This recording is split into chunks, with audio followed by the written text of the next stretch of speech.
So it seems that the leaks of Votann are here. Let's talk through the highlights of the major changes to their codex, what the new detachments do, some seriously powerful looking damage profiles for things like the Thunderkyn and the railgun on the land fortress, though some nerfs and changes to other units.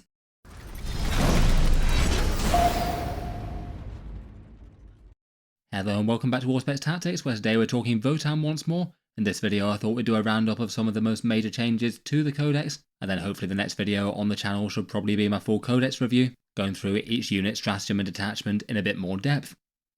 As we know, this is the launch week for the Leagues of Votann. Their pre-orders are going live on Saturday the 9th of August, so that's full sale on Saturday the 23rd. A fairly nice time for the Space Dwarves players, with them basically getting the second half of their range. They've got 8 new datasheets from 6 new plastic kits, and it's also the release weekend for a couple of 40k characters like the Slaughterbound and Lord of Poxes, Vulcan Hestarn and the Salamander's Combat Patrol. As ever, if you were looking to pick any of that up, the links are down in the video description for some discounts on them. The channel's affiliate discount retailers have anywhere between 10 and 20% off depending on where you are around the world, so there could be good ways to save on any of the new kits or books, while also supporting Warspec Tactics if you wanted to. Here are the pre-order times between Friday night and Saturday morning. I'd guess that Games Workshop will have at least fairly good stock of these ones. There's nothing that's supposed to be a limited run set. Individual discount retailers might sell out of certain items though, so as ever might not hurt to be early. In any case, a big thank you to anyone using those. Perhaps for initial impressions of the changes, it does seem like a bit of a mixed bag. I still guess that the more regular index style detachment feels like it's the one that adds just the most raw threat and damage, and a whole bunch of unit profiles seem to have got slight nerfs and presumably getting points decreases to go with, which I don't think is the best feeling thing, particularly as a lot of things aren't going to be getting +1 to wound anymore, and Leagues of Votann are already a significantly more Horde style army than when they came out in 9th edition. Even with that though, there certainly seems like there's far more options to play the army, both in terms of range of units and range of detachments, and a few units are looking seriously scary with some boosted damage profiles. Perhaps one of those that's looking most terrifying are the Cthonian Beserks. Seems that Games Workshop has made them slightly easier to kill but have more danger. They're now toughness 6 and have a 4+ feel no pain rather than a 5+, but they just have 1 wound, so small arms are going to go through them far faster, and it doesn't look like the mole launcher one gets a boosted profile anymore. However, their concussion mauls look rather terrifying now. They were already really quite punchy and well capable of punching up against things with judgment tokens, but now their profile shifted to 3 attacks at strength 5, AP 2 and damage 3, and getting anti-monster and anti-vehicle 3+. That means that when they would have been wounding monsters and vehicles on a 4+ most of the time, even with 2 judgment tokens, they'll now be breaking the toughest stuff around on a 3, and still very effective against lighter stuff. I guess they'll be wounding Terminators on a 4, but that's still going to be a profile that's really effective against them with AP 2 and damage 3 anyway. They also get a +1 to their fights on death while you're in Fortified Takeover, so that's nice enough. Though the mole grenade just seems a lot less useful really. You can fire it to help deny overwatch. They're giving you fire it in your shooting phase, and if just moved around in the movement phase, your opponent's very likely to have already had the opportunity to fire overwatch if they wanted to. I guess could punish them if they're forgetful and leave it for the charge phase. Still though, for their primary purpose, these guys are looking more dangerous than ever, still very potent against infantry units, and massively more dangerous against monsters and vehicles. The Cthonian Beserks get their own detachment called the Delve Assault Shift. The core rule for this one gives them deep strike and battle line, though no OC2 or any other damage buff rules. Certainly seems pretty intimidating for the threat of delivering them with rapid ingress though. For a few stratagem highlights, if you spend 1 CP and 2 yield points, you can have 4 rerolls to wound on the Beserks. That seems very good against Terminator equivalents or rare profiles that are say toughness 6 or 7 but aren't monsters or vehicles. There's a 1 command point for advance and charge, and you can spend yield points to add to their movement stat as well. A command point to return Beserks, Hearthkyn or Jaegers to strategic reserve could be interesting enough if they're deep striky again. And 1 strat to allow those new Earthshaker artillery to slow enemy units by 2 inches. Unfortunately that turns out not to be a datasheet rule. There's also an enhancement that can allow you to deep strike a Berserk unit turn 1 as well, which is fairly fun. Overall this definitely seems interesting, though I feel like for units that really want to be in melee, deep striking at 9 inches is a bit on the risky side. Deep strike only really helps them out so much. The Hecaton Land Fortress has had a bunch of changes to a bunch of guns. The scanner no longer gives it ignores cover, it provides reroll ones to hit instead, so it might be a little bit more tempting to take the missile instead. Seems a bit more of an even trade-off now. It does get to ignore modifiers as its special rule now, though trades that for no longer buffing disembarking shooting, so it won't be quite as punchy with Vulcanite from Hearthguard. There's a lot of changes to it. The conversion beamers still seem interesting, though I'd say probably only in the Need Guard detachment where they've got access to sustained hits too. One that just seems very easy and general purpose to use though is the Rail Cannon, which got a solid buff. Rather than having 1 attack at strength 18, AP 4 and damage d6 +6, it now drops down to d6 +4 but gets 2 attacks, so on average that's a lot more damage over the course of a game. Really quite a massive punchy threat, and maybe more relevant now that there's not quite as much +1 to wound going around. Overall still seems like a pretty monstrous damage dealer. The other weapons picked up a few more sustained hits as well, with both the bolt cannons and the matter auto cannon getting that. For the army's new characters, Games Workshop showed off the profile for the Arcanist Evaluator's gun recently. On maximal overcharge mode, you can either get 3 attacks to 24 inches or 6 to 12 inches, or with strength 8, AP 3 and damage 3, so pretty murderous to heavy infantry there. Codex printed points cost might change of course, though it looks like he's listed at 65 points, and he does have a 4 wound profile, not a 3 wound one, so it means that even if he takes the easy hazardous roll that he could take straight away, he's still going to have at least 1 wound left, even if he is going to be very easy to put down if the opponent can hit any damage onto him. His special rule allows him to get sustained hits 1 if you expend a yield token, so a small damage buff to his profile, though if he actually wipes out any units with that transmatter gun then he gains 2 yield tokens back, so I guess it's the potential to gain more. Might be worth it if it does look like he's at a good chance of wiping something out. The Memne is listed at 45 points printed, again could change, but that seems like that's sufficient enough to just have one sat on the home field objective, farming up the yield points. If he can remain hidden, that seems like it's usable enough just to have one literally on his own, even if he wasn't leading a Steeljacks unit. Otherwise, the punchy lone operative with the surge move and the revive on death, it is Brokhyr Thunderkyn. It seems that he moves 5 inches and is listed at 110 points printed in the Codex, so I suspect it's not going to be quite as easy to get into melee just with his movement profile alone. There's certainly going to be a hard unit to get too close to with that big surge move, and even if you deal enough damage to destroy him once, he's going to get back up and have another go. Overall, that feels like a fair enough cost for him at first impressions. Before we move on to the other units and detachments, I'll just give a quick shout out to today's video sponsor in Weyland Yutani terrain. There's loads of options for getting 40k terrain on the board, and these guys tilt themselves towards the sort of more functional competitive style terrain, often used at big tournaments. They're linked in the video description, and they've got a code for 5% off by that link.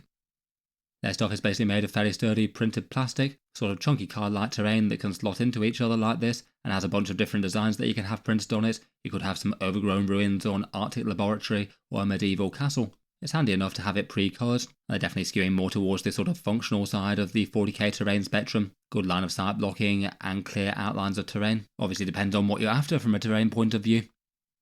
They've got quite a lot of different offerings that you can check out on their website. For a few of them, they've got this WTC Warmaster GT pack. This one's got a fairly nice balanced board with 4 big ruins, 6 small ones, and some armoured container style things. They've got the WTC Pariah Nexus style terrain pack, more focusing on the big ruins and a couple of sort of Girder Forest style things. And they do just have some small packs of their big ruins as well, which could be handy enough to add a bit of functional terrain to an otherwise quite stylistic and narrative 40k board, just so you have some places for big models to hide. In any case though, check them out, links down in the video description. As mentioned, they gave me that code ALLSPECS5 for 5% off if you wind up picking up anything through them, so certainly aim to use that if you get anything from them. Getting back to the leaks of Votann though, and next up we have the Kapricus transports. These ones had a stat line pretty close to what I was suspecting. A 12-inch move, 7 wounds at toughness 7 with a 4+ save, and they can scout 9 inches into the midboard. It seems that for the Defender version you can take them in units of 1 or 2, so you could have quite a lot of these on the board if you really wanted to. The carrier version is a dedicated transport, so you can still take lots of them, but you can't squadron them up. On the front they get some twin-linked autocannon shots similar to the Hernkyn Pioneers, and then for the main weapon they've either got the choice of a single shot at strength 14, AP 4 and damage D3+3, that's the Magna Rail Cannon, or you can swap it out for 6 shots at strength 6, AP 1, damage 2 with the Highlight Rotary Cannon, and that gets sustained hits 1. I feel like probably the Rail Cannon would be the more tempting way to go for me. I was thinking that the things mounted to either side of it were grenade launchers, but turns out they're smoke launchers, so a little bit less exciting there, but it does mean that you could have cover and -1 to hit when you need it. And the special rule for the Defenders is kind of interesting. It means that you can move D6 inches after it's shot, so that means that you could either have them moving really quite rapidly up the board, or potentially if you wanted to do some chip damage fire in the early game and keep them safe, you could have them nosed just literally out of terrain, and then use that movement to hide them once again, potentially being annoying firepower that can do some chip damage to the opponent, and they can't immediately do anything about too well. Overall seems interesting enough for 70 points. The carrier version is a similar sort of points cost. It transports 5 Jaegers, also has scouts, gets a second autocannon profile but without the twin linked, and suppresses units for a -1 to hit. Talking of the Hernkyn, their themed detachment is the Persecution Prospect. The core rule for this one is Guerrilla Adepts, and the idea behind this one is that if a Votann unit just completely focuses fire on one enemy target, then they count as assailed, and that can allow you some benefits for a bunch of different stratagems. and then if a second Votann unit fires all their weapons at the same target, then they count as pinned, and they get -2 inches to their move and charge rolls. It doesn't work on monsters and vehicles, so that is going to be a limitation to it, but certainly seems like a powerful and annoying debuff for certain enemy infantry units. For some stratagem highlights, they've got a 1 command point for rerolling ranged hit rolls versus assailed units, so you could have a cheap unit set that up, and then subsequent units follow up with some pretty hefty damage. That could be nasty on a land fortress. Hernkyn can reroll wound rolls against assailed units, or against everything for 2 yield points. Maybe nice with a whole bunch of autocannons on the regular bikers. And there's a 1 command point for a reactive move, either moving d6 inches or 6 inches if there's 2 yield points expended. Generally a pretty powerful stratagem to have in the back pocket there. Perhaps one of the datasheets that seems like one of the biggest winners out of the Codex are the Brokhyr Thunderkyn. Previously these guys were 80 points or 160, the Codex printed cost for them is 85 or 170, obviously that could go up, but basically seems like they're a less tanky unit but a more dangerous one. They dropped down to just 2 wounds from 3 for their exo frames, but their firepower got scarier. The bolt cannons gain sustained hits too, though still seem like the last ones you'd take. The grav cannons got a huge boost, 24-inch range basically fixes their single biggest problem of only being very short ranged. They're now flat 3 shots rather than blast d6. They got boosted up to a big damage 3, which is a big deal. And then rather than having anti-vehicle 2+, they've now gained anti-monster and anti-vehicle 3+, so kind of similar to the Beserks Morse. And again, that's just going to be a fantastically general purpose profile. Good against any infantry that are toughness 5 or lower, but absolutely great against monsters and vehicles with those anti-keywords effectively firing as if they had, say, strength 14 or something. The conversion beamer profile got changed quite a lot, though still seems really interesting in the need guard band. That now gets 2 shots at base with no option to gain sustained hits on the actual model. Instead you get lethal hits on a 4+ if the target's greater than 12 inches away. They gained an extra pip of AP, making them a bit more general purpose, and maybe the single scariest thing is that they could potentially have sustained hits too from the need guard Oathband. If you spend a command point and 3 yield points, that means that if they're in optimal range, you'd be getting sustained hits too on every single hit that hits on a 4+, so each regular hit generating 1 automatic wound and 2 regular hits. Again, that's just going to be absolutely murderous against virtually every target. Overall seems pretty solid news for them, though I guess they will be far easier to take out in return now, only having slightly more durability than a standard Space Marine with their toughness 6 versus 4.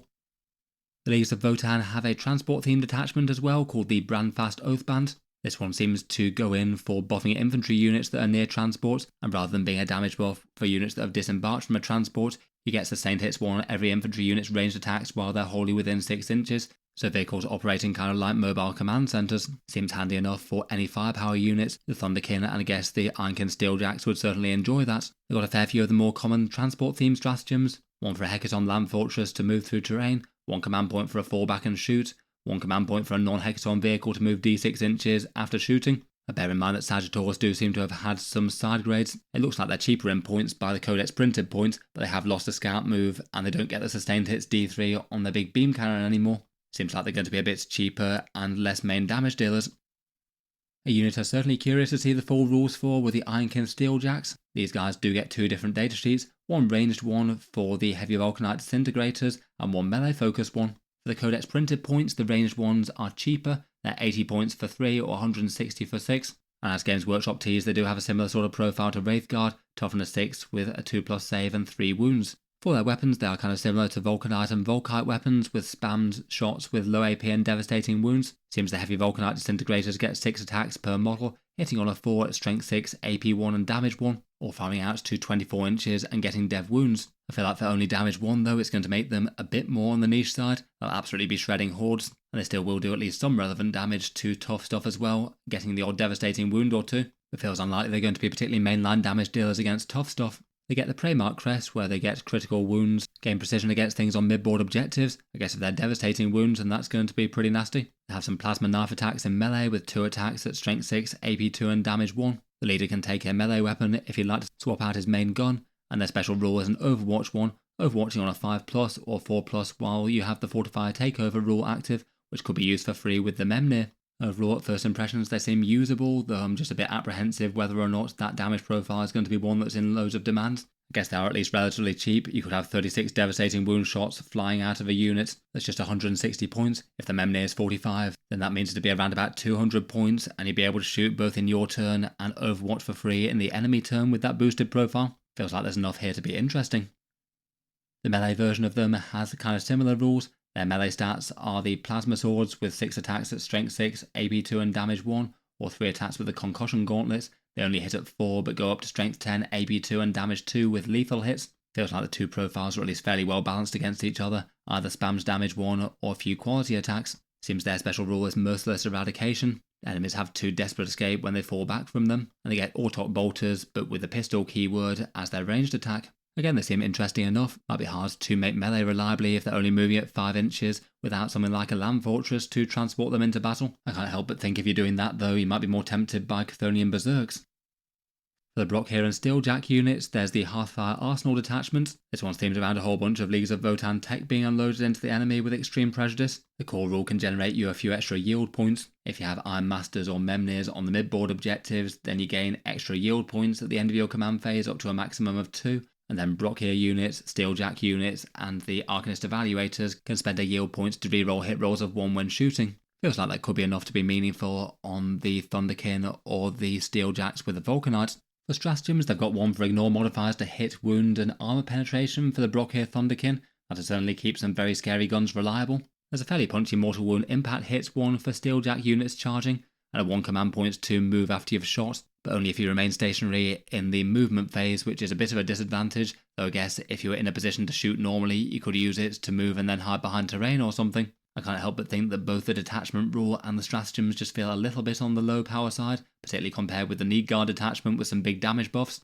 Reroll hits of 1 isn't nothing, but when you have to expend resources to do it, it feels a little painful. It just feels like a lot of the stratagems are kind of niche, impactful in certain situations as opposed to just ones that you'd be tempted to use each turn. There is a fun stratagem to allow a Memnir or Iron Masters unit to deep strike though. That could be a very easy way to get a lot of firepower on a perfect target, I guess. Elsewhere in the Codex, quite a lot of the other characters have had changes. The Carl was a big question mark given that his rule was judgment token focused. Now it has been swapped to a yield point one. He still gives lethal hits for his unit, but now he generates yield points for units slain by his unit, which isn't awful but feels like a bit of a side benefit and not something that you can rely on. The Brokhyr Iron Master can be a lone operative near vehicles now. His buffing rule isn't quite so powerful though, no longer giving a +1 to hit. The Ironhair Champion gained extra AP on his melee weapons and still seems like a pretty nice and high stat fighty character, and the Grimnir's been shifted to giving a 5+ feel no pain rather than extra toughness. Not awful, but the Hearthkyn Warriors already get a 6+ feel no pain, so it's not really increasing things by all that much. Several of the other units have had a whole bunch of side grades that I don't really feel like changes their core purpose in the biggest way in the world. The Hearthkyn Warriors have a few changes, though ultimately still feel like they're still going to be used in small units for their sticky objectives. The Ironhair Hearthguard had half of their profiles changed though. It doesn't seem they're going to be as tanky anymore. They drop to toughness 5 and no longer have their -1 to wound rule, though they can get a 5+ invulnerable save unit wide with the Weaverfield crest now. Their grenades are a lot less powerful. Still a load of blast keywords that'll help out against hordes, but they're only strength 3 and they only have D3 attacks as opposed to D6. The hammer on the Thane has been rebranded as a Graviton hammer, and that gives it the anti-3+ keywords for monsters and vehicles, which is quite nice. And perhaps the single biggest buff was to their plasma guns. They're strength 7 now rather than strength 8, but gain rapid fire 1, so you will be able to get quite a lot of rapid fire plasma shots out of deep striking. Their core rule has been changed to re-rolling hit rolls of 1 versus their closest target when shooting. Overall, I feel that between all those it does add up to a nerf for them, though the Codex printed points are cheaper as well at 135 points, so there's a good chance they might well have dropped in cost when the final digital points come out.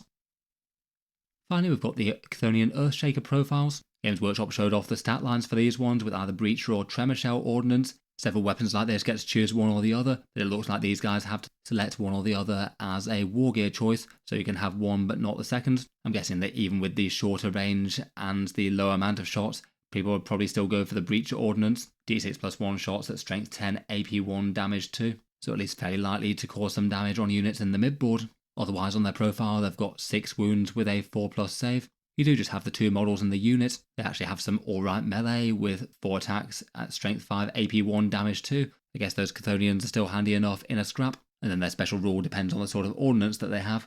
The Tremor Shells get you a Battle Shock test at -1 to the test.